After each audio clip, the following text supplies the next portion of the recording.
Welcome to us watching us while we get drunk on wine and, what are these called? Saltines? We have saltines. What's the alcohol content of a saltine? Give me one. I'm going to put it in my drink. I love putting things in things you're not supposed to put in.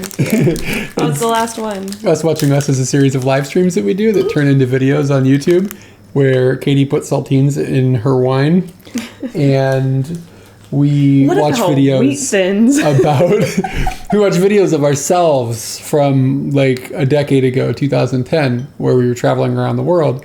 And then just get to see them. We haven't ever watched them before, so it's kind of an experience for us. And you guys get some background commentary that's mostly us going, do you remember if blah, blah, blah happened? Or what happened next? What was this? No, sometimes we're cracking up because it's true. It's really funny. But what was nice is I met a lady at a festival on Sunday, and her icon on her picture was the pyramids, and I was like, oh wow, the pyramids. And I told her, and it was fresh, and I told her, oh yeah, I just watched a video where I'd gone there, and we had a little chat. Yeah. So this trip that we were on, we went to a bunch of countries all around the world, and in the end we ended up moving to Japan as a result of the trip, which is how we are where we are now.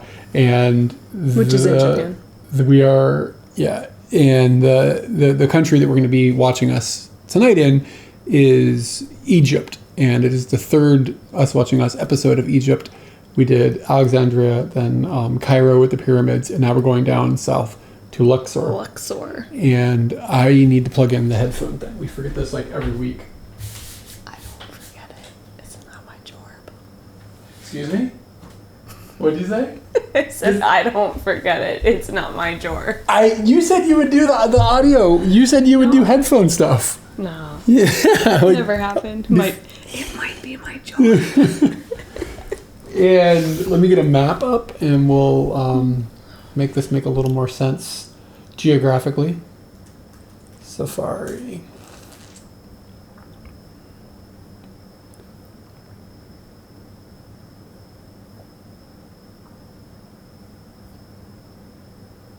It's real quiet all of a sudden. What if for like Halloween you were how do you say? A geocache? No, giraffe. Geograph.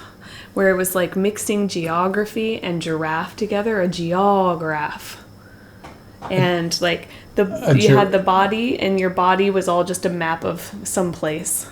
Of the anatomy of a giraffe. Not the anatomy. It's got to be like land and stuff. All right. Bodies. So Google Maps has decided to be in Japanese. Oh wait, I think here we go. I think I can fix it. Look at me, technology. Where's the one people know? With a globe on it. Oh, that Bang. Can work too. There we go. Okay, so we had done a bunch of Asia and stuff, and then we're over in Egypt now. Did you get the map out to do that? No, to show where Alexandria. Okay. And so when we landed in Egypt, we hit Alexandria, then Cairo, and we're moving our way down the Nile River here, and we went to Luxor. And a lot of people will go down to Aswan as well, but we did not. We just went to Luxor. So we're going to be going and exploring around the Luxor area. You can actually see, like, on the map, if I flip this, look at that. Like, it's like... Wow. It's like, obviously, but when you see it like that, it's like, that's desert, and that is what life is from this river. That's how important the river is to the region. And, like, it's just iconic. You know what I mean? And then after we spend our time in Luxor, which we will also be watching tonight, we're going to go up, and we went up to the Sinai Peninsula. So we went over the Suez Canal, and then we went down to Dahab. And we only stayed here for a couple days before we jumped into Jordan, where we'll be picking up next week. But that will be what we'll do tonight. From Cairo to Luxor, and then up to Dahab. Yeah. What country is this? What do you mean? That country where... Okay, so it's got like the little triangle that comes down into the water. Oh, okay, I see the line now. This is still Egypt. Okay. So you don't get into... But at one point there was a war and Israel like captured all this. Oh, really? Yeah. When was that? Was that the 67 war? Might have been. I'm not really sure. But since our parents have been alive. Okay. I'm pretty sure. That's actually a decent answer to that question. Yeah. Anyway, yeah. So that's going to be what we're going to be watching tonight. And how many days total we were there in Egypt? I'm not sure. No, how many days total we were in If I had to Egypt. guess, A few weeks? it's 3 weeks to 4 weeks. Hold That on. would be my guess. I can probably figure it out. So we arrived in Egypt on September 18th, 2010. And we left on September 30th. So only like What? two weeks. 2 weeks? Yeah. Oh, wow, that seems really quick. Yeah. What the hell?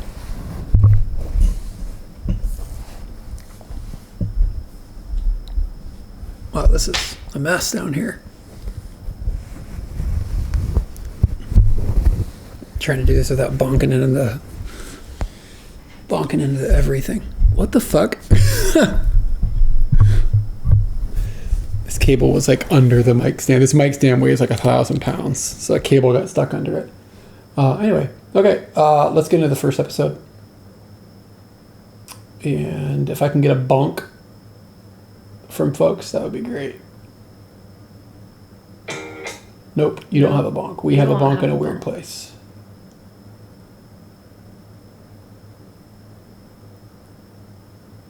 Yeah, no video, just a sec. Boop.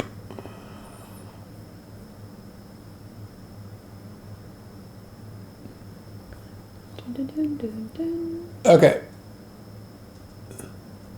Oh, we're in this time period. Today's the 26th of September. Oh yeah, that's wild.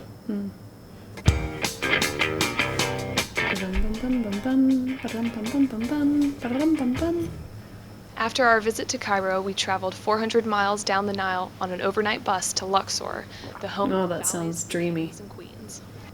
Okay. First off, apparently there's a train. Why did we not take a train? Because we probably figured out what was the cheapest It was possible like way to we do saved anything. 80 cents. Yeah. This bus is The worst night bus I feel I've ever been on. I'm assuming Katie's going to explain this in the video, so we won't get into it, but it was why it sticks out in my memory very strongly. Yes. I can still see the video, the movie that was playing. Okay, so we're in Luxor, and I'm going to take a minute to talk about our bus ride last night. It was like 6 or 7 hours or something from Cairo. You take a really long route, like it doesn't make sense. We went way out of our way to drop off like one person, like hours out of our way, and then came all the way back, like down. Adam Sandler movie would have been better. Like, I mean, we added like a couple hundred kilometers. Anyways, so it was really bad because the room on the seats, there was no room for your knees or anything. And it was, everybody could recline like so far, they were like literally crushing even Katie's legs. So there was really no space on it. And they had the usual impoverished country situation where there's a bunch of screens and a bunch of movies being played. And I'll let Katie tell you about one movie. You know what's weird about that? Look at my fucking face. I was so pissed. Man, if you ever see that shit coming out of me and it's coming at you, bad news. I've seen that happen. Bad news. Nightmare fuel. The thing too about this, the fact that there was no space on this bus, Egyptians aren't small people. It's not like when you're in Japan where most of the people are pretty compact. Like you see some Egyptian folks and they're like, larger folks. So I don't know. Anyway. Oh, God. Briefly. All right, I'll be brief. Can I? Okay, so it was just a movie about how, like, a certain city in Egypt was going through, like, these really tough times, and there was a lot of violence in it, a lot of just screaming and unnecessary, like, people getting beaten up and stuff, and at the point where they started gang raping girls in it, I got up and was just like, all right, I'm gonna go ask the guy to turn this off. I don't want to watch this garbage. Like, I'm trying to go to bed. I'm not trying to listen to some girl scream in my sleep. What time was it? It was midnight when I went there to ask them to turn it off. And the guy turns it off, and then the bird master goes up and tells him to turn it back on, and I just kind of flipped out a little bit. Like, are you serious? Like, we don't need to be watching rape at 12 at night in a creepy desert with a whole bunch of strangers. Like, I just didn't feel comfortable about that, but we continued. It had like a B-movie style vibe, but it was super violent. Yeah. It was way over the line of like public consumption. To watch the movie, and then a second girl almost got raped, and it was just was just weird and awkward and very uncomforting. Like, we would never... When's a good time to watch that kind of thing? Like, I mean, like, there's a time for, like, there's horrible storytelling movie, that needs like, to involve such things. There's time periods that Yeah. is involved. Like, I get it, but this was not that. The other thing is we couldn't understand any of the language at all. So, like, imagine if you watched Pulp Fiction and you couldn't understand anything that was being said, right? Like, I'm not saying this movie was on par with Pulp Fiction, but, like, you don't have any context to what's happening at all. But it was just, like, that's kind of the point, is, like, there was quite a few foreigners on this bus. It's a public transportation thing for going to touristy areas. I don't know. It was just, it was unnecessary. Who was the bird master? Necessary. Probably just some guy with a bird. I don't remember. Yeah, that's usually what happens is, like, we just name him for whatever is going on. Or, like, he had a bird shirt on or something. Who knows? I hope we explain. We have never witnessed a rape on a bus before on the television, like, and I've been riding buses since I was little. I guess there's a first for everything. Okay.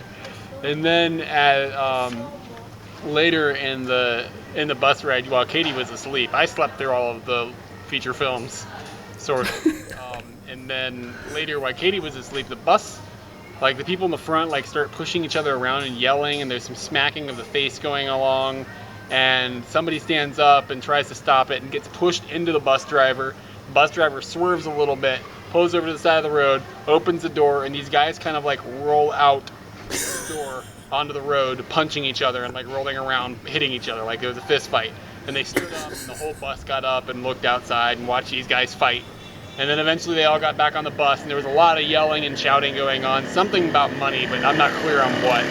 And it was a weird bus ride. It was just it was not a good time.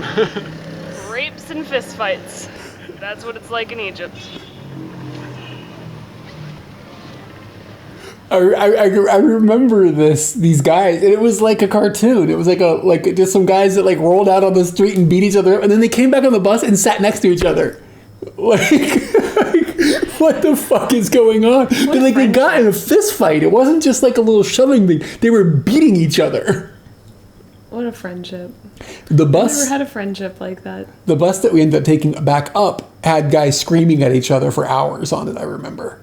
We'll probably talk about that as well. But yeah, it was just...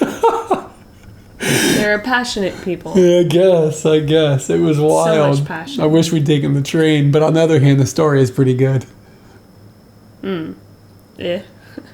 So we've decided not to go into the Luxor temple, and I'll tell you a few reasons why. They want $15 for us to get in. And in all honesty, you're stepping out of a car park into a temple that really just feels kind of fake, and It's probably very real. not really traveling anywhere to go in there. It's covered in bus exhaust, which is just thanks a lot, buses, and it's just not an experience. And what's good about it is we can sit here and look at things that are pretty cool from the outside. Like right here, this is the Avenue of the Sphinxes.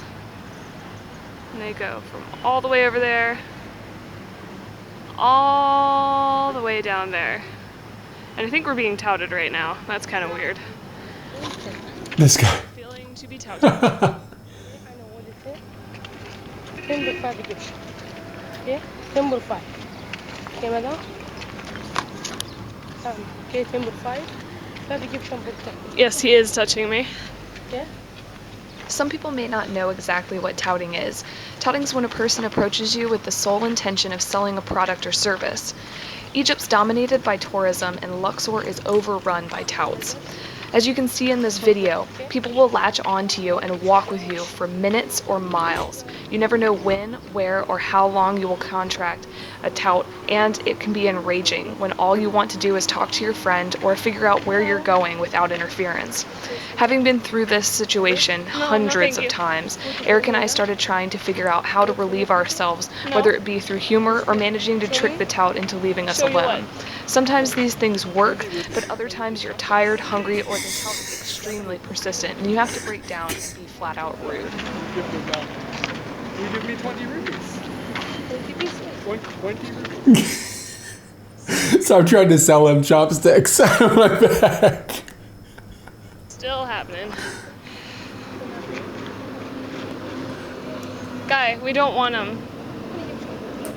No, I don't need them. Lovely daughter. Lovely daughter is what he said. Yeah, I know. He just said lovely daughter. Not really sure what that means. It's really hard to deal with touts because you Did it go don't know up what's my going to make nose? them go away or what's going to encourage them. Like, I mean, if I hadn't made contact with him, he would have gone away a lot sooner. But sometimes you want to walk like a penguin, you know? Oh, yeah. Yeah, we were getting them to walk. We were walking like penguins. Forgot about that. Oh god. Had those those are actually from Korea, I think. Or, yeah, they were metal. I think I bought them in Japan, but they're Korean chopsticks. thing with chopsticks. And other times, yeah, like when I stopped in the road, like sometimes that doesn't work. They just stand there and they get closer and closer. That guy was hitting me in the breast with his fucking bookmarks. Like, go away, guy. Touts. The thing about it is it's like complicated because like this is like these people don't have any money. And you have lots of money. But I can't I don't like reading. I can't give everybody the money. Yeah. You know what I mean? Like it just puts you in this situation where like you don't want to be mean to them, but in Egypt these people can be like aggressive and scary, and we're probably going to talk about that in a future bit of this video because something happened in this town that was nuts. But yeah, it's just kind of a mess. Canadian born here, Pakistani. Eat thing about being brown, Pakistani. I don't understand.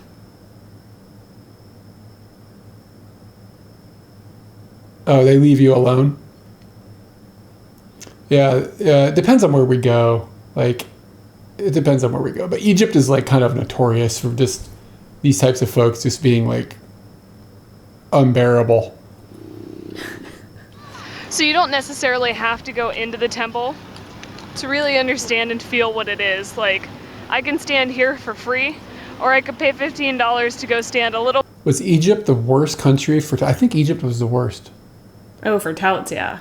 For Is touts, it no the worst doubt. country we've ever been to with touts? Yeah. Yep. Yeah. And like even as like bad as like some experiences we had in China were, like that thing that doesn't exist in China. It didn't for us anyways. It was kind of bad in India. That's the place that I was comparing it to, but nah, nothing hits you're the right. same level as Egypt. I think so. I think you're right.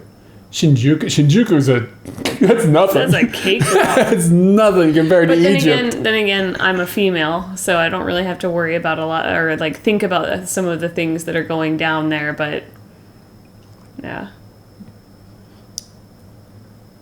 A bit closer to it. I mean, I'm sure that the being in there is probably good, but $15 good? Probably not. Yeah. I can stand right next to these sphinxes and enjoy them. And another thing that we've noticed is it constantly feels like they are excavating things. Like yesterday. It's like they just found all this stuff yesterday and not like centuries ago. When we were at the pyramids, they were still like bulldozing right next to the Sphinx. So that was really weird. Like, what are they still doing? Like, they creating something? I don't know. Maybe they're looking for the Sphinxter. They're certainly not getting rid of the town. So this is the Mummification Museum, and we haven't gone in yet, and I think we're going to. I'm not sure yet. Katie's pretty excited, so we'll probably end up doing it in a day or two.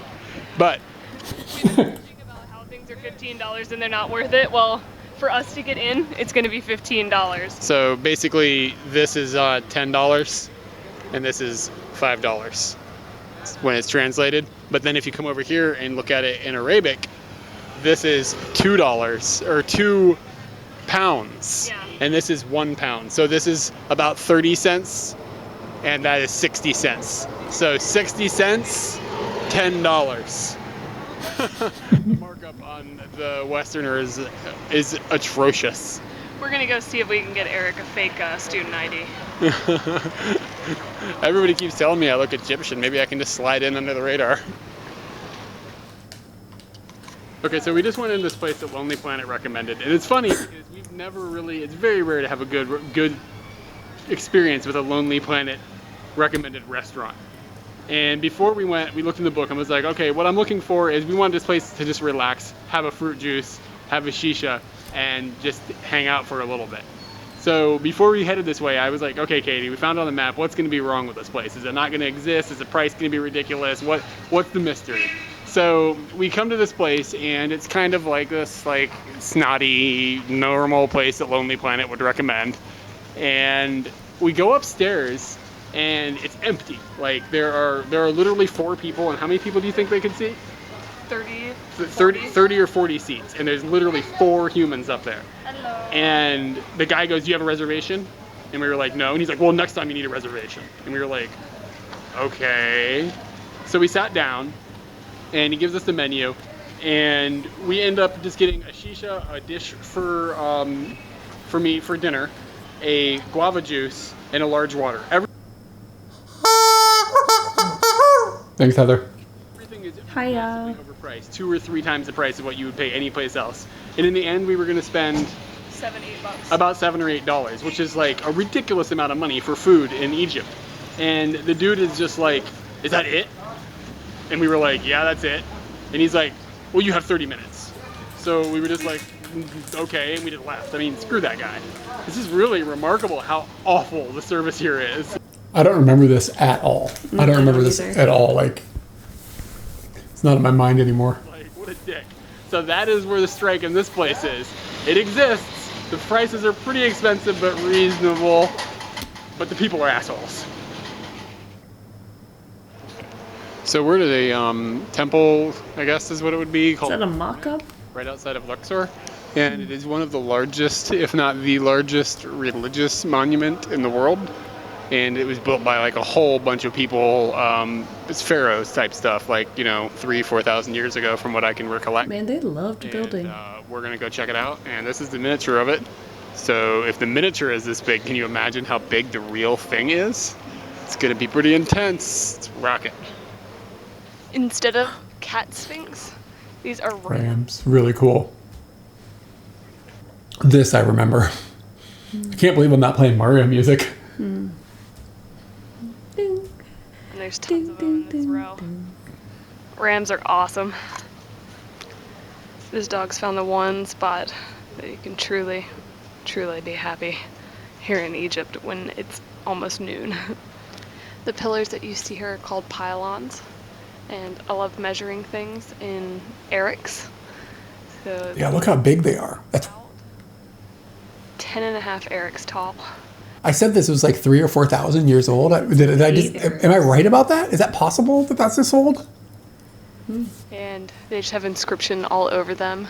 From what we read, the top of the pylon here weighs 71 tons, and they had to use levers to get them up there, which back in the day, not much levering going on, so that took a while. Like, can you imagine what that looked like to see constructed when it was new that long ago? To see something that big. Like, So look at these columns here. You see Katie.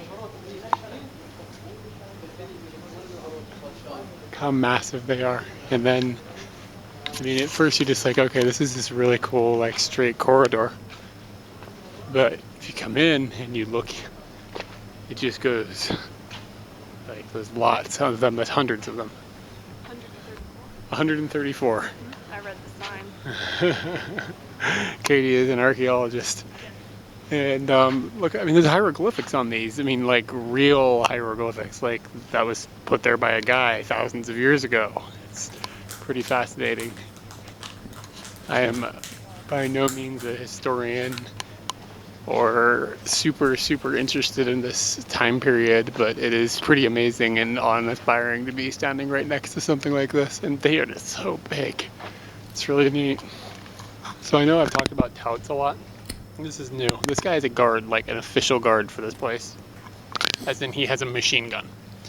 And he's standing up there, doing nothing, and he waits for people to come. And then you come in here and you look around, and it's kind of unclear on if you're allowed to go in certain places. It seems like they're intentionally making it complicated to figure this out. And remember, we paid for this. We paid $20 to get in. Keep that in mind. And he's guarding that area because nobody's supposed to go back there. And when you walk into this area, he says, "Oh, come this way, because he wants to let you into the area that he's supposed to be guarding so that he can get backsheesh, so that he can get a tip. And then if you don't pay him or you don't understand, he's probably going to get frustrated, and then you're going to realize that you're in a situation where you need to pay him off." Because the man with the machine gun is getting upset. Yeah, so it's really awkward because when you start in the country, like, I guess we've really never been in a whole lot of places where guards are touts. Yeah. So you go and you trust guards, and we have now, after being here for however long we've been here, we don't trust guards. We don't care what they say, we don't care what they do, unless they're angry. Yeah, or telling you to get out of an area. Because they're constantly just trying to get you to come and do something so that you will pay them backsheesh. So you can't tell if you're doing something you're not allowed to do. You can't tell if they're actually being nice people and want to show you something new. And you can't tell if they just want your money. Yeah, that was big.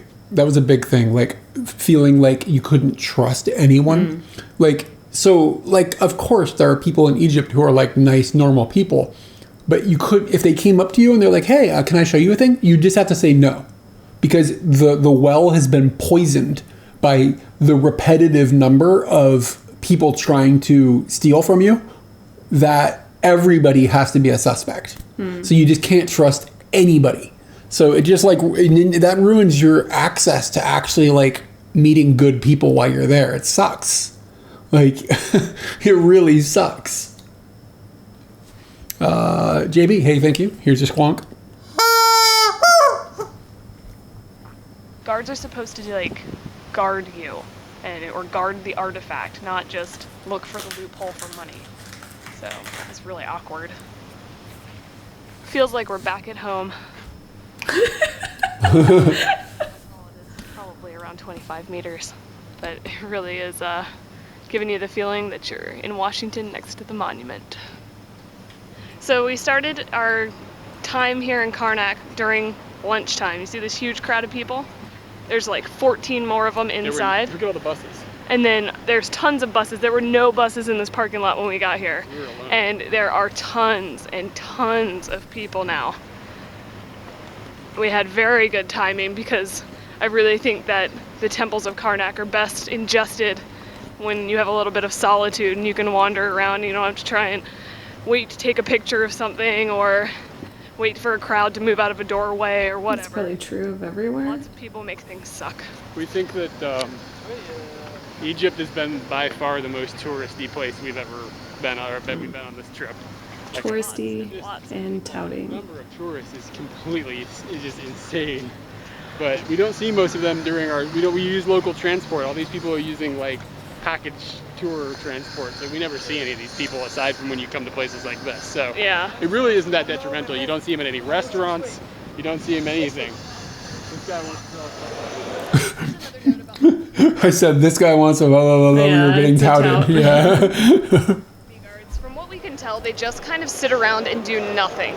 Like, you'll see like bunches of them just sitting in the shade talking to each other, not doing anything. You can't tell what they're guarding, what they're doing. Here we're sitting at the entrance to the Karnak, and yes, it looks as though they're doing security and people are walking through metal detectors, but the metal detectors are not on. And the bag conveyor belt that you would put your bag on, he's just using it as a table. Like, these 3 people have been hired just to stare at people as they come into the building. Like, they are doing absolutely nothing. At least it's not like in like America or whatever where they pretend like there's something actually happening. You know what I mean? Like, these guys are at least it's real. Actually, what's happening is happening. You know what I mean? So, I'm being honest when I'm saying they're not doing anything. They're not even plugged in. So we just go to McDonald's and we order a couple of salads because we're not hungry now, but we know we'll be hungry later. And there's really nothing to like take back and put in like a refrigerator here because everything's meat and this has to be warm when you eat it, and we don't have any way of heating anything. So we'll get some salads, we'll throw them in the fridge that we have, and then we'll eat them when we're hungry. Well, we order the salads, and there's a weird dynamic. Like, a girl is taking my order, like, physically on the machine, but there's a guy that's talking to me next to her, and they seem a little bit agitated with each other. And I don't know why I have to talk to this guy so that she can punch in the stuff on the machine. I don't know why am I not just talking straight to her? Whatever. So they get the salads and they put them in the bag, and I mean, everything seems okay. And then all of a sudden, she grabs the bag and he grabs it from her, and they're like yanking the bag back and forth and yelling at each other. And we're just like, all right, we're really hoping to have those salads. I don't know why there's all of a sudden been a war fought over our bag with our salads. And they're like yelling at each other, and she pushes him. And then what appears to be the manager comes and tells them to go in the back, and they go in the back, and you can hear them like yelling at each other. And all the other employees are just standing around kind of like, whoa, what's going on? Yeah, and they're like apologizing. Like, the kid that is clearly like lower on the chain is like, I'm really sorry. It was a really strange situation. I've never had, even in the States, never had a McDonald's employee fight over my food before.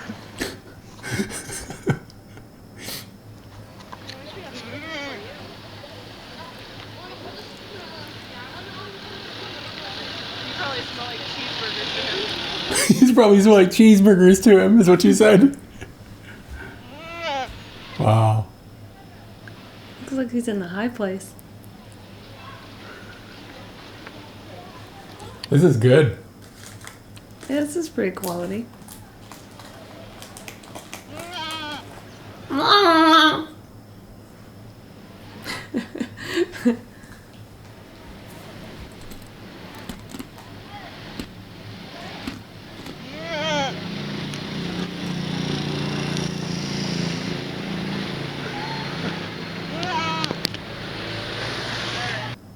All right. Done with this goat. All right, let's get into the next episode. We're still in Luxor in this one. Yo, it's freezing in here. You can change, you can adjust the thing. I just turned it on. It's easier for you to get up and, like, I'm in this cockpit. I'll take my headphone out before I go. Thank you. Are you not cold? No. Are you having hot flashes or something, old lady? No. I'm just not whining like a little bitch. It's getting, yeah, it's definitely cooler. Yeah. We actually would have the we wouldn't normally be running the aircon, but the crickets are so loud outside right now that it would just be annoying for you guys. So we turned on the aircon for this, but we hardly ever use aircon usually. It's gonna snow in here if you don't turn this shit down. I did, but I put it Here, on just put the remote here. G-Dole, and it decided that G-Dole meant let me turn the air up. Yeah, you got to be. I put it into Oh, 20. you got it on full. There we go. Okay, let's get into the next episode. Headphone. I can't hear a bonk. Not through your butt. Yeah. So we're heading to a hot air balloon ride, we think. And This is amazing, by the way. All the bullshit that we went through with all the touts and everything, this is worth it. This had one of the mega touts, so you didn't have to deal with this at all. I dealt with this situation. And the little snotty motherfucker that, like, his parents have a hotel in Luxor. Yeah. And Let's wait and see if you talk about Okay, it. yeah, And if yeah. you don't, then we got to talk about the end of the I episode. will try. Like, my memory of it is hazy other than me. I think I actually told him, you're a bad person. Yeah, I think you did. Yeah, I remember you gonna getting go kind of away in a now. fight with him. so far, everything's been late, as expected, but it's still dark out. It's like, what time is it? 6 a.m. maybe? Yeah. So we It's have not Japan. now we have a boat ride, I guess. Like, this guy was like, quickly, quickly, quickly, and all us honkies are on our way. So we'll see how this pans out.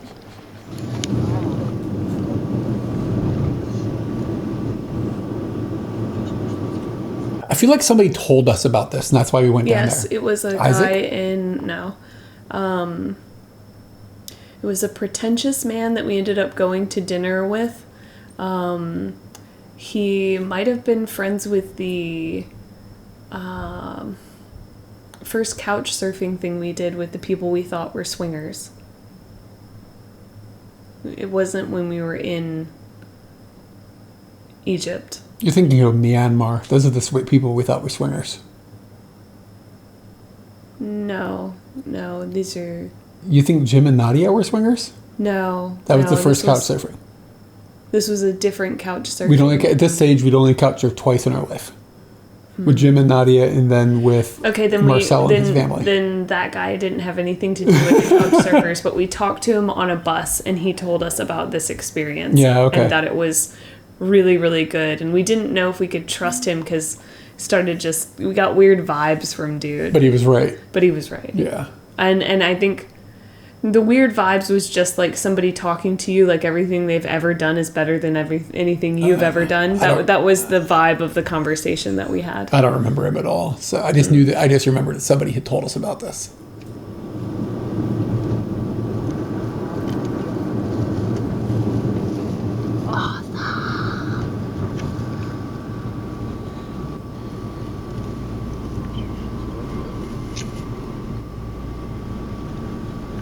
This is a real flammable activity.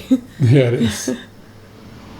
From a distance, you can see the balloons like lighting up like Christmas lights. It's pretty amazing to see before the sun has come all the way up. It's just really illuminating and just like, Oh, it's taken off. vibrant. Look at that. Oh my god. We are like 6 feet from this gigantic flame. Like, you can feel this. Like, it's like intense. Like, not only is it something you can hear and something you can see, you can smell the gas, you can feel the heat. It's like every aspect you can, like, and the smell is like almost something you can taste, like the fuel and stuff. It's like all of your senses are being pounded by this experience. It is very intense, and it keeps spitting out stuff on us. I'm not sure exactly what it is, so it's hot. That balloon's over there taking off. We are still kind of at a standstill. I don't know what it was. Go up, juice. Okay, it's kind of crazy that this basket is going to be in the sky soon. And this basket was stuffed full of like honkies. It was like 20 people in this basket with us. Yeah, you see how big it is? We are getting ready for takeoff.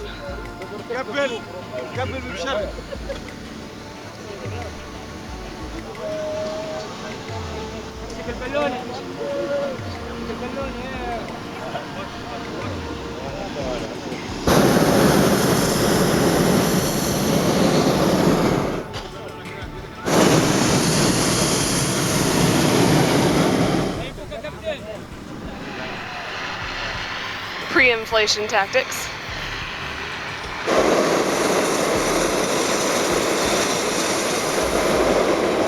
Notice that the people are getting a little bit smaller. They do this like every day. Rising over there. Tons of other hot air balloons drifting off into the air. This scenery is pretty gorgeous. Look at the moon. And So, I mean, you can see like desert that way, and then the other way is the Nile River where it's like fertile and green. excavations that they have going on.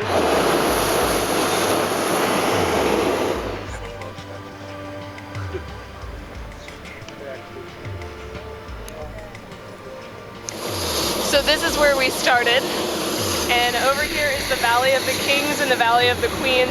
I couldn't tell you where they are exactly, but that's what it looks like from above. And then over here, got really quiet. It's the sunrise over the Nile.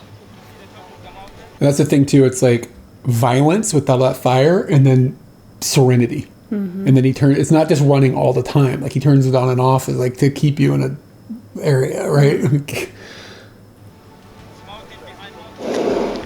One of the strangest things we've noticed being up here is that some of the houses don't have roofs at all.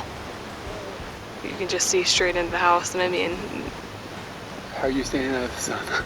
yeah, like sun can get in, rain if it ever happens can get in. Roofs are good.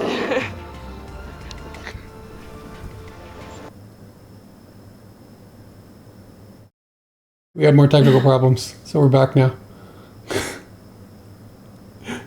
Is when he lowers you down over the town, and like Katie had just said, there's not roofs on all the houses, so you can see into the houses, and you can see people. It's early in the morning, obviously. You can see people waking up, and you can see them in bed, and they're like waving, and I mean everybody is. You'd think they would feel like invaded, but they seem pretty like friendly, and they're waving and they're smiling and laughing, and all the children are going to school, and they think it's a trip that all these, all these people are above them in this balloon, and they're all waving and laughing. And it's weird, and I specifically remember seeing a guy in bed, and he had a goat like at the foot of his bed. He was like waking up and waving at the balloon. I mean, what? There were some sort of animals there. Chickens. Yeah, this is nuts. It's nuts. It's incredible because they're so clean as well, aren't they? The children are, clean clothes. But yet they look like that. I can't believe this is real. Like, that's a bed. Mm-hmm. That's like where... They're never worried about it raining? Maybe it never rains. Yeah, I'm looking at the weather for Luxor. Yeah. Awesome. I'll have to do it on the internet. Wow. What a weird way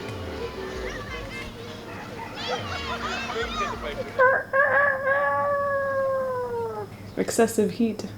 There are sheep on the roof.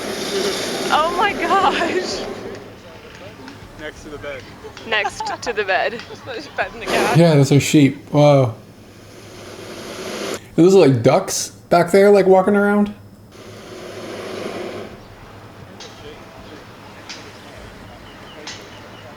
Wonder how much they charge for rent there.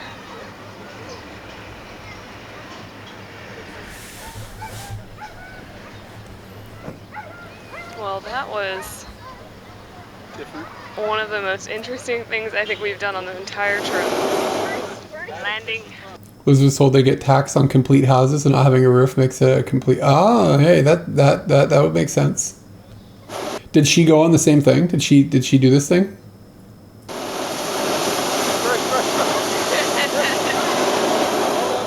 Heads down. We're going in. 4 feet from landing. 3 feet. 2 feet. Just type in Luxor annual rainfall. I'm comparing stuff right now. She did not go, but was in Egypt. Oh, okay.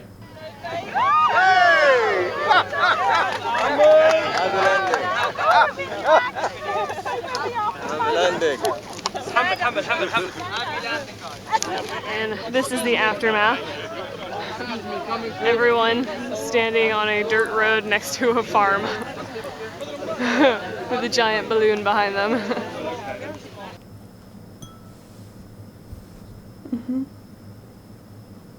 I thought it was going to be easier than it is.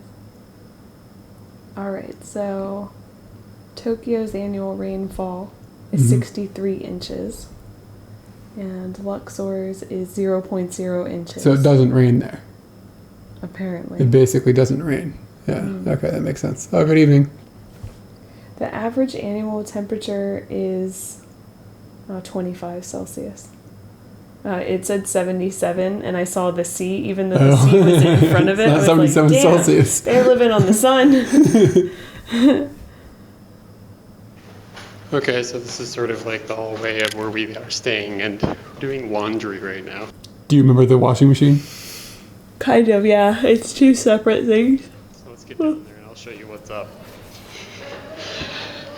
One of the things that's nice about traveling, no matter how long you travel or how many places you've been, Always find something new. It's like, okay.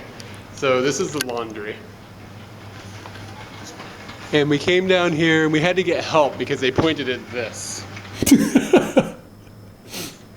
This is the laundry bot. We were like, all right.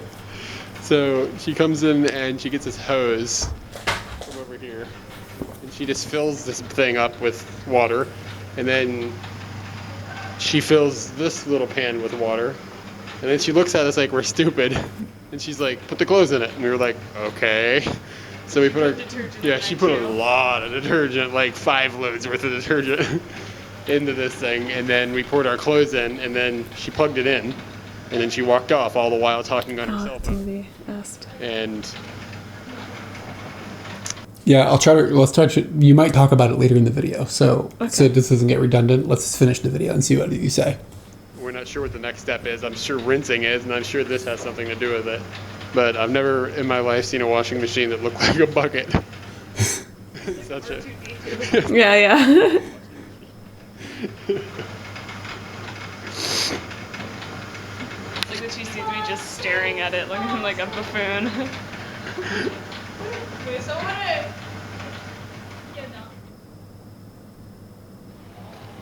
We are here at the Valley of the Queens, and we are not allowed to take our video camera in, so that really kind of sucks. I'm not sure why they don't want you to bring the video. What was that guy doing? Don't show your friends how much fun you're having and entice them to come to Egypt. Just don't. So this is what you get to see, and that's actually one of the perks is... And this was before vlogging and stuff was a thing, so it's not like they were worried about like crowds of people like you would be now. So it was interesting. Yeah, it's called Valley of the Queens. There's a Valley of the Kings and the Valley of the Queens. It's like these tombs or something. Phil Pearson, what's up? The area that we're in, the landscape is gorgeous. I mean, it looks like, I feel like Indiana Jones. Like, it's really cool. So the Valley of the Queens is a very touristed area, as you can see. Lots and lots of people. We've managed to actually get in there and get out with actually being in every tomb. You get to go into 3 tombs. We've been in them by ourselves at one point, so that was really nice. The tombs were brought to this location because of tomb robbers. They didn't want people to rob the tombs, so they basically made a secret location for the queens and the queen's family, like her children. The 3 tombs that you get to go into, one of them is of a queen, and you get to go in there. It's quite small, but it was really just for her. And the murals in there are painted, which that's a little strange because all the murals that are painted are, you get the feeling that they were painted like a couple years ago, as opposed to just left the way that they were thousands of years ago, so that you could see how they've actually aged. But regardless, I mean, they've kept up the same idea as what was on there, so you get to see what they were putting on there. It just looks a little more modern. You go into 2 other tombs that are of the children of Ramses II and Ramses III. And in one of the tombs, there's actually a fetus. Like, you can see like a child, like the bones of a fetus. It was really strange. You weren't expecting to just like, you don't see any mummies in there, you don't see anything else. This is the only thing they have on display is the body of a fetus. So we weren't expecting that, but all in all, it was pretty interesting walking in and seeing like the narrow passageways and the little areas where they would put the mummies and stuff. We actually got to see the queen's coffin, which was pretty cool. It wasn't ornate like you would expect. It was very simple, but still somebody was dead in there and she was a queen, so it's kind of interesting. But we're off to the Valley of the Kings, and today we are walking. Hopefully somebody picks us up and gives us a ride, but I really doubt it. I remember it being miserably hot. Like really hot. Left the Valley of the Queens. We charged. Lazy Bear. Lazy Bear. Wow, shit. Eric Klein, Lazy Bear, in the flesh. I'm filming this in Katie's bedroom in her parents' house. We need to make like a wanted poster or something. Like, if there's a good screen grab on Lazy Bear, we can make like a poster. Try and get him back. I don't know where he is. I'm sure I'm about to talk about touts. Quick like taxi ride over to the Valley of the Kings. It's 1.5 kilometers, 2 kilometers away or something, and it's literally in a valley that you have to go through a visitor center to get through. To do so, you have to buy a ticket to get into the visitor center to get into the valley. You're also not allowed to take video or pictures there, so thus you're getting a video of my face instead of video of what we actually did. It's very similar to the Valley of the Queens. There's more tombs open and stuff, so you can go into more of these things, or so you think. And the hieroglyphics on the walls are, it's amazing. They're really vibrant, and it's like, whoa, that was there 3,000 years ago, and now I'm here looking at it. It's pretty crazy. It's cool to put yourself in that place. The thing that was kind of annoying is that when you buy your ticket, we didn't realize this right at first, but when you buy your ticket, you can only go into 3 of the tombs, and of which there's 10 or more that are possible to go into that are open. So we had like a list of things we wanted to go see, so we went in the first one that we came to, and then we came out and we saw a bunch of people going to one that we didn't have marked off, but we were like, oh, there's a bunch of people going in there, let's check it out. So we went in there, and then when we came out, we realized they've been marking our ticket every time that we go into a tomb. Why? So we started reading like the fine print on the ticket, and it was like, you can only go into 3 tombs. If you want to go into more tombs, buy another ticket, which was like $20 or something. So we were like, what? We thought we'd bought access to like all of them. We didn't realize you could only go in 3. So needless to say, we made the best of it. We looked in our book and found the one that we like really, really wanted to go to, and it was kind of in the back corner. So we hiked up to the back and climbed this giant staircase. And you go, from there you go into like a cave basically, and then you descend down into the tomb. And the tomb is 2 different levels with a staircase like inside of it. And it was huge, and there's like lots and lots of hieroglyphics. And there's not very many people up there because even though the rest of the area has got a lot of tourists up there, because it's such a hike and up all these stairs and stuff, it really weeds out a lot of people. So it was kind of cool because we were like the only people in there for a little bit, except for the guards that were just kind of sitting around doing nothing. And after that, we went back down, and in the next video you'll see me complain about how we took a taxi ride and they tried to split us into 2 different taxis, and that didn't roll. But anyways, then we just went back down and took the taxi back down, got on a boat, crossed back over the Nile, and then went back into Luxor, and that was kind of the day. Pause. So I'm sitting here thinking to myself, oh, well, we couldn't make any video, so we'll definitely have pictures. But no, you have nothing from that. Yeah. I have nothing to remember all of the story you just told. There's no picture in my brain about it at all. Yeah, I remember it a little bit. Well, great for you. But I don't have any of that. Yeah, but I mean, on the other hand, we have to have memories of everything. I'm kind of pissed off at how little memory I have. So the answer from me is yes. The answer is probably they want you to bribe them to take the camera in. Yeah, it's probably that's probably what's actually going on. Yeah. So we did the East Bank, I guess? West Bank. West Bank. Of Luxor today. And over here, touts are aggressive. So a couple of times it got to the point where I had to yell at people because they were either... This was one of the only times I had to get angry with anybody. Maybe you're going to talk about traveling, yeah. Being like looking to the point of physical aggressive towards Katie, or a minute ago they put her in a cab and tried to stuff me into a different cab, and I mean I just have to like explode to get them to understand that I'm not going to allow that. Like what are they going to do? They're going to just drive her where, So it's been kind of a emotionally roller coaster day in that aspect. Other than that, it was all right. I mean, it's really hot, but that's to be expected. You're in Egypt, of course. So we've had a pretty decent day, other than having to yell at the touts. Annual rainfall is 0. What do you got? So I didn't really get into. I thought I would explain more. For some reason, I didn't. I don't think I wanted to express. I kind of wonder, as time has passed, that incident became more impactful to you. Not necessarily to you, but just sometimes. I remember yelling. I know. I remember getting really big and like yelling in this guy's face, and I remember saying, "She is mine," which is really not something I would normally speak or think. But it was like the only way to get down to this like stupid level that this person was on. And as soon as I said that, he snapped out of it. He immediately went, "Fine, okay." But like I had to like make you my possession for him to respect it. And I remember feeling really gross about it.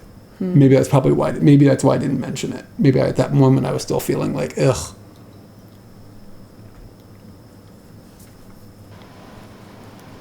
Strawberry yogurt drink. It's outstanding.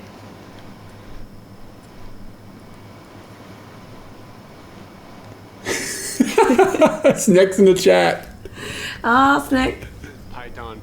He's a Piton. jalopy. Jalopy. You can't pronounce anything. We're gonna find out what's in here. You said piton as if it was Japanese. Piton. Oh, snakes everywhere. You gotta be careful not to rip him, because he's awesome. You're gonna have to open him from the back.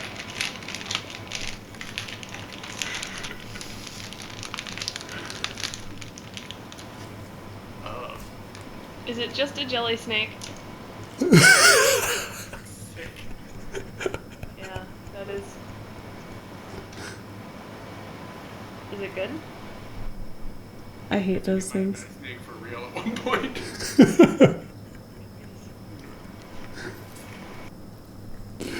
Our moods are funny. Like, Okay, so the story about getting the hot air balloon situated is that there is no way for you to just roll up on the day and get into a hot air balloon. You can't just take transport out there and say, hey, can I get on a hot air balloon? Because one, like, where did they go off from?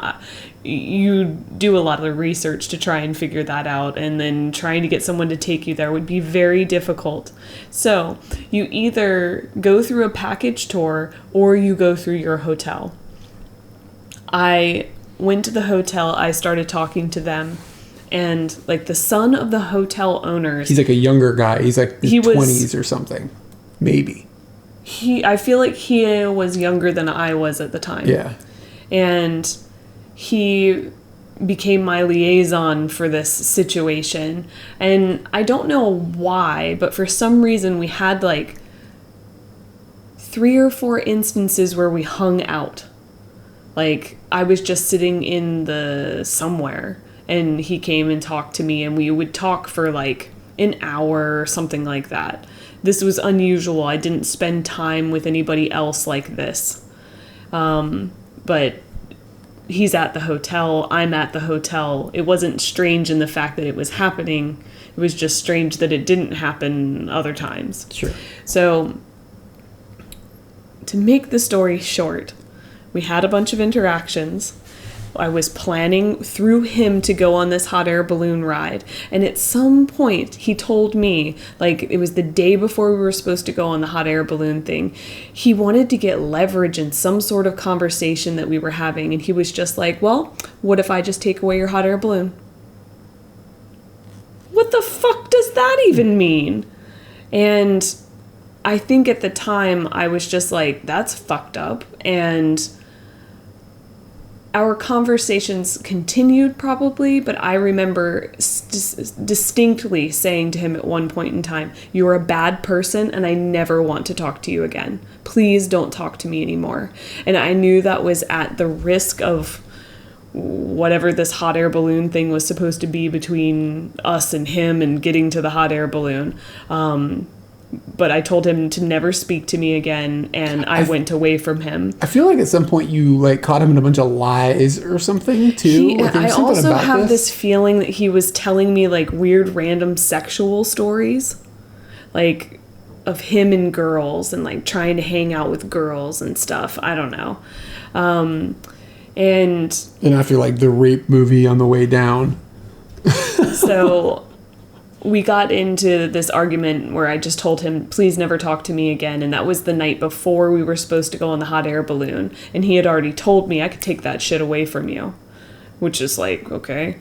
So we get up the following morning, not knowing if we're even going on the hot air balloon thing. So I think some of the delight in that is that motherfucker didn't matter in the grand scheme of things. Like, he doesn't matter.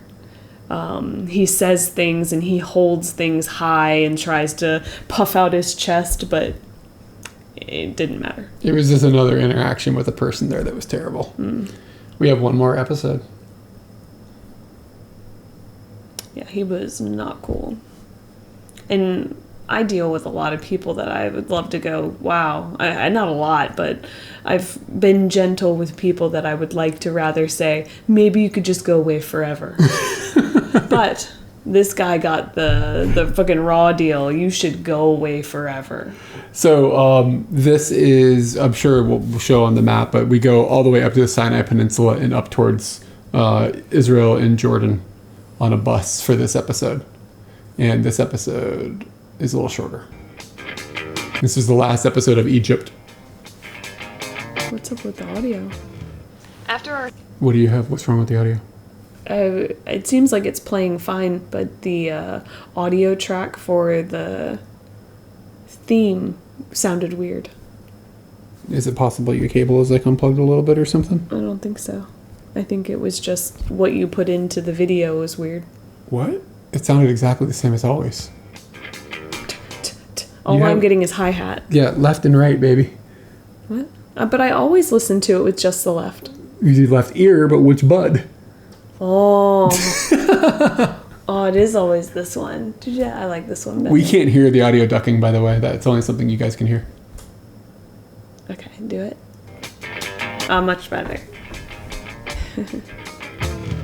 After our stay in Luxor, we traveled on another awful overnight bus over the Suez Canal to Dahab on the Sinai Peninsula. These bus rides are terrible. Egypt is probably the worst. And on this bus ride, we actually had the driver and another one, he was an assistant of some sort, hollering at each other like every couple hours. And it was just amazing. We were sitting right behind them, so extremely loud. But at least the fights didn't escalate into a fist fight on the streets. ما في كرسيين فاضيين يا محمد في العربية. ما فيش كراسي فاضية يا عبد الهادي. ما فيش كراسي فاضية. ما فيش كراسي فاضية. والله ما انت الغلطان. انا ابن 60 كلب. مش انت اللي غلطان والله. This yelling match has been going on for a while. كرسي 6 ده اللي بحجز للغردقة وكرسيين للأجانب بس اللي عندي. What could they be? انت معلم انت يا احمد. We need to find out. We need to get an Egyptian person. Yeah, somebody that speaks what What they're are they speaking, arguing man. about? Yeah, and this just went on and on and on and on all night long. انا عارف يا عبد الراد انت معلم على كرسي واحد يا عبد الراد. معلم على كرسي واحد ايش بتقول في واحد ثاني؟ مستني انت. Can you pause it again? فين انت مستني اتصل عليك. It almost feels as though it's been like dubbed with just gibberish. That like this never happened. There's just random hand gestures that they could over embellish. I don't think Google Translate would do very good with that because it would have a hard time understanding that there's two people. I thought you were doing this. Like Finger guns. Google Translate would have a really hard time with that. You're saying Jerry? Jerry can take care of everything. لا اله الا الله.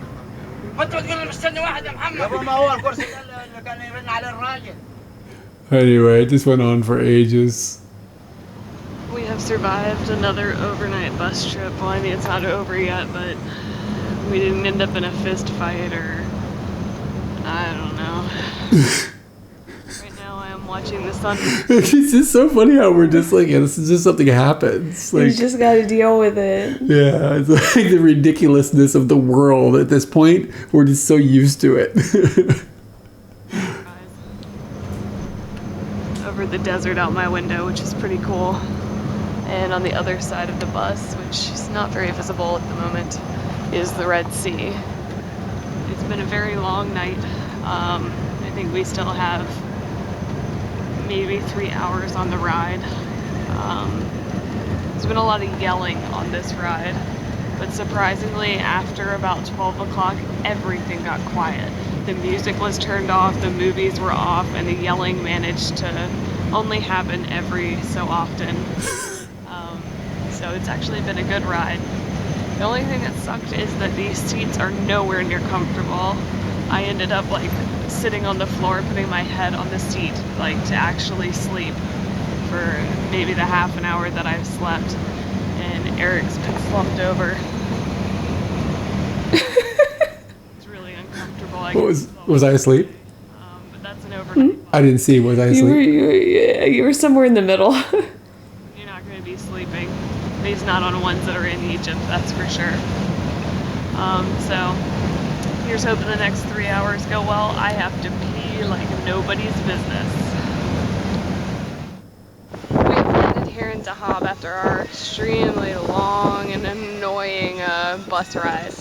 We've actually been here for... The vibe of this little town is more like Thailand than Egypt, if I recall. Like it was like a resorty type, like beach that like white people would go to and go like kite surfing or something like that. Like there was something happening like that. I just remember being like really different in environment, how it felt. What does ASMR stand for? Like I know what the thing is. No, but I want to know what the acronym stands for. You gotta talk like this. I want to know what the acronym what it means. Audio. Uh-huh. Sound. Massage. Radio. Rectum. Okay, well, we went down that road. The hotel kind of sucks, and our plans to go to Mount Sinai didn't work out, but I can't really complain about this. Yeah, we were going to go to Mount Sinai. I don't remember why it didn't work. It turned out to be really hard to get there, I think. I bet we're having a fucking banana shake. That's the Red Sea. People come here to go diving and snorkeling and swimming and stuff like that. So we are basically just hanging out and taking it easy. And tomorrow we will be heading to Jordan. I think I ended that too soon. Look at that shit. That's amazing. That looks like strawberry ice cream, though. You wouldn't have ordered that. No, but I was really into the strawberry yogurt Yeah, in that's the true. previous It's video. true. I'm trying to deal with strawberry. I'm trying to deal with it. Wow. The main reason that we went to Dahab was to go to St. Catherine's Monastery, which is on top of Mount Sinai, and it is believed that Mount Sinai was the site where God gave the Ten Commandments. We were very excited about it, and it ended up falling through because in the town they have decided to only use private transport to get to the mountain, and basically they've overpriced incredibly on these buses, so there's no way that we could do it together, and we weren't able to get other people to go with us, so it just ended up being too much money for us to go. But besides, we spent a few days in Dahab, and we got to watch people on the sea doing windsurfing, and I also got to have some amazing milkshakes. Alright, so these two cats got in a really big fight a few minutes ago. Like a throw down everything thing. Oh, that kid's ruining it. Anyways, so I'm not really sure who's aggressing against who. One of these kids is gonna get eaten. They're currently just meowing at each other. The one on the left seems to be the more worried party. I don't know. Like,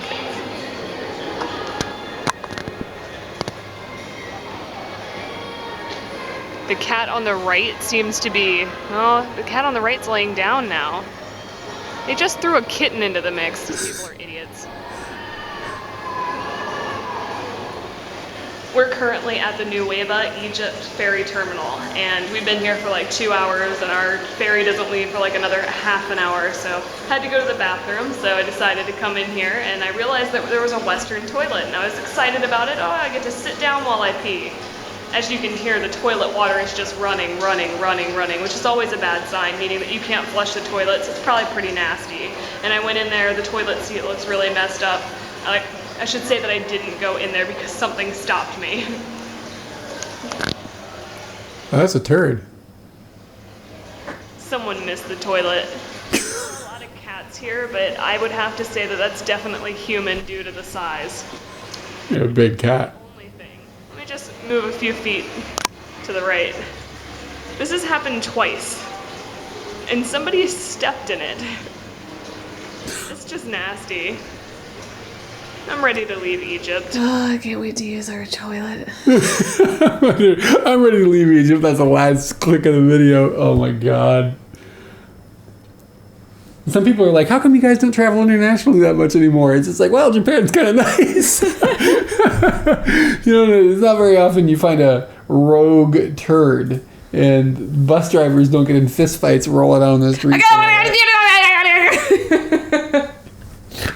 That was the opposite of ASMR. Yeah, that's what they were saying. Oh gosh. Anyway, let's check out some photos.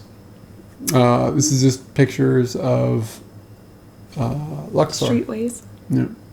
Streetways. I saw this though when I was looking at this. What is this character? That's pretty spooky. Yeah, it's pretty spooky. Kind of want to hit it with things. There's gonna be a whole bunch of pictures of like the balloon trip because it was just like, I mean, how do you not take pictures of the balloon trip? This was the night before, or the night that we arrived in Luxor. The sun setting, I think. And then balloon time, guys. Yeah, we're already ballooning. Okay, kind of. Oh, the moon. So like the Valley of the Kings and Queens is below the moon. It's crazy. And then this is like, I don't think we really showed how big this basket was that well, but it's like, you think of a basket like the square underneath of the balloons. This was like that square, but then there was like two squares on the one on each side, like one square. So it was like 3 squares wide, basically, and it was full of people. And something we didn't mention because it didn't happen yet is there was a crash like 6 months or a year or something after we were there, and like a bunch of people died.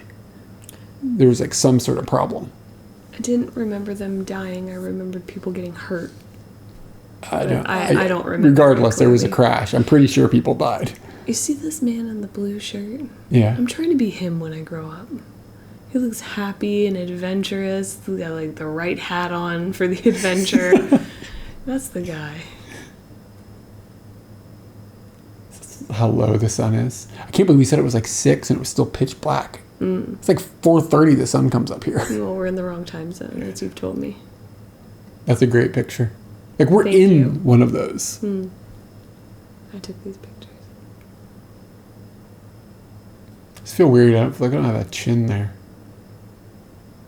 Yeah, I know it's there.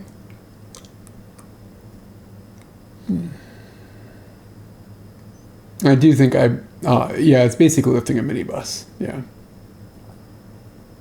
Like a tractor. Everybody looks like ants. Everybody looks like it's a tractor going down the road. I like this picture just because you can see the flame inside I like the of. one down on the ground that's only halfway up. Like King Air. And I kind of got the impression that they don't have a path that they take every day. It depends on the weather. Because I think if you were flying over the same path every day, the people you were flying over wouldn't be waving and like, oh, look, it would just get mundane to them. So that's, I think, like the wind is blowing this way today, so we go this way. Yeah, that's really interesting because there's no rudder or whatever. Yeah. There's no guidance here. So the wind, you know what I mean? I guess the wind generally might go in only one direction. Like it doesn't go like 180 in the other direction. Yeah. Yeah, we'll get the Luxor And you didn't land. almanac out. You didn't land at another landing spot. You landed at a place where they could land, and the vans came to you. You're touting from the ground? Yeah, it's possible. I wouldn't be surprised if a balloon had come by with touts in it. Like at our level. Hey, lady. It's a I good like picture. I like this picture. Yeah. I think we were lucky too that the moon was out like that. It looks really cool. And some Tatooine shit. Mm-hmm. That one's good too. I think I take good pictures. I tried to tell you should start using the camera, but you're like, I'm not into it. I'm not. I think I know how to make a picture. Yep. That looks good. You did a good job. This is probably even a better example of how big it was. How many people are in there?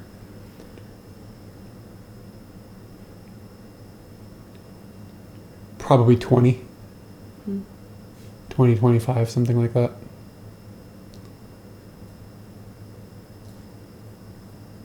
We have more pixels now. Yep. In the bed.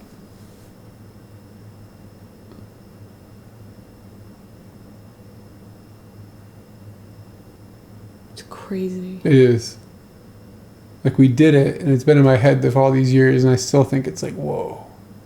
Those are just rocks. Yeah, I guess.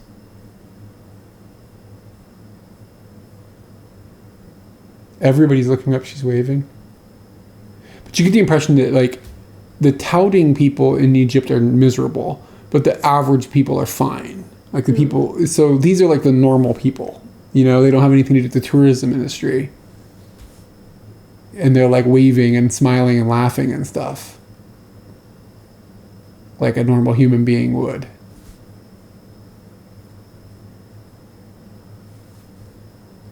Yeah, it's crazy. It's really cool. Yeah. It's a dude going by with his ass. Oh, the rams. Yeah, I think some of these pictures are out of order, but That's okay. it's okay.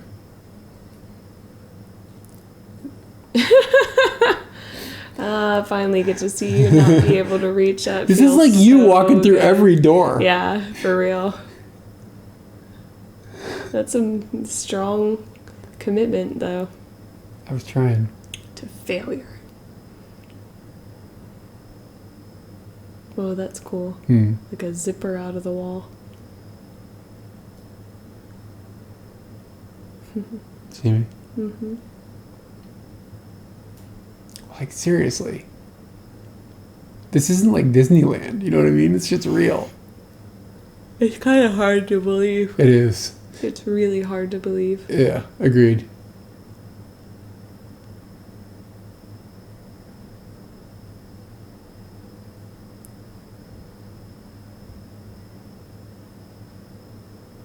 And they just wanted to draw. They wanted to do the drawing. Some reason, People some purpose. do the drawing. Yeah, I guess. I never do the drawing. People draw shit all the time now. Yeah. So some people, I think UFOs built the pyramids. They didn't? Are you sure? That's a pretty. It was mostly slaves, wasn't it? Reenactment. That is a good reenactment. I'm a bird. Or a fish. Is that a bird or a fish? It's got to be a bird. A little bit of a fish face.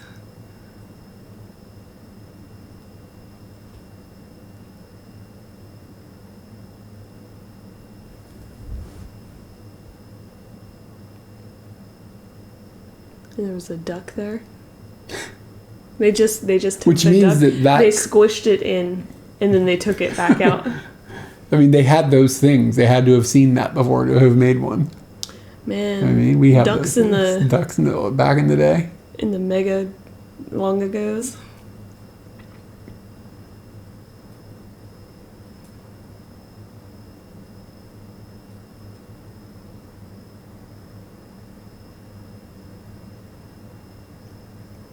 That's my mom's nickname. So that's why I took a picture of that. Ah, that's where he was. Is it a diving board? Yeah. But he's not gonna do it. Look at your face. Something funny about this. Mm-hmm. Oh, I like that. Oops. This is like in the Valley of the Kings and Queens thing. I think that's the Valley of the Queens, if I remember right, but I don't really remember. This is probably Hold on, go back. Is that where they found it? Like, that's intact at that level? I don't remember. Like, it was down below all of the ground that, like, so zoom back out? I see what you're saying. Did they have to dig that out? Yeah. I have no idea. I don't remember. It was a pretty dope towel. Dude, I fucking want that towel. Isn't that cool? Yeah. Why didn't we buy one? They're $10. Wow, know. it's actually $1. I know. I distinctly remember sitting there thinking a long time about it. We probably didn't get it because we didn't have room. Yeah, maybe not. And at this point, we weren't considering that we were going home I think, anytime no, I think soon. we knew. We bought our tickets when we were in Oman, I think. I think we arranged the tickets to go. Then that might actually Might have been because it was make $10. sense that I would be thinking about it for so long. Weirdest washing machine I've ever seen. Always watching. That's funny. Yeah. Borio. Boreos. Yeah, I remember the Boreos. I like knockoff. There's the half an hour that I slept. I like knockoff Oreos. It's fun. Got you. Yeah, I remember walking up and down this beach a whole bunch, like a few times. It's really long. I remember walking along it and seeing people kite surfing, and I remember wishing we had time to do it. Like I wanted to, like you could take lessons to do it, but we didn't have time because we had to get to Israel to fly home. So at this point, with it from the point at which we bought tickets, we weren't just on this open-ended whatever. Like now it was like a normal trip that like we have to budget our time more rigidly. So I remember being a little bummed out that we couldn't stay there and do this thing because there were all these. I think it was like kite surfing or something. I think that's what they were doing. It looked fun, and it looked like it was accessible as a beginner in the environment that they had there. I also think maybe we had an argument here.